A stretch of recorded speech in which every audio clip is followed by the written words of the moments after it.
créateur ou encore de ce principe divin est universel. Et cet état est vibratoire. Et cet état est en chacun de nous et est, comme l'Église le dit d'ailleurs, omnipotent, omniprésent, omniscient, donc vit en chaque chose. Et selon le niveau dense ou moins dense de la chose.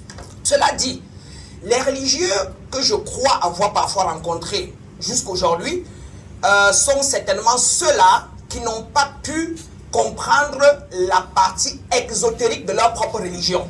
Parce que la partie exotérique, par exemple, de la religion catholique, c'est la Kabbale. Ou encore la Torah chez les Juifs, qui est la Kabbale de l'autre côté. Et ceux qui n'ont pas pu mettre la main là-dessus, vous parlerons de la religion de manière métaphorique. Et donc, comme ça, pourra détourner les brebis. Ça a été mon cas. Alors, ayant donc compris et étudié le mysticisme chrétien pendant 4 ans, je suis donc plus rapproché de cette nature universelle dont je suis l'émanation et donc chacun de nous est l'émanation. Donc, comme disait mon frère Etundi, si nous sommes au niveau bas, par exemple au niveau 3 de cette dimension universelle, nous ne pouvons pas comprendre la dimension 4 ni la dimension 5.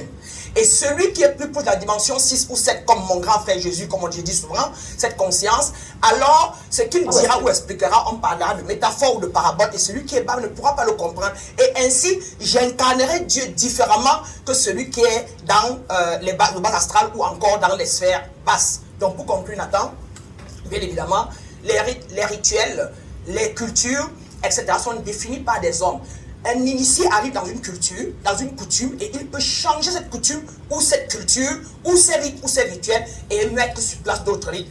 En attendant, la spiritualité elle-même est universelle. Et le principe actif universel est, le principe actif conscient est universel et en chacun de nous. La question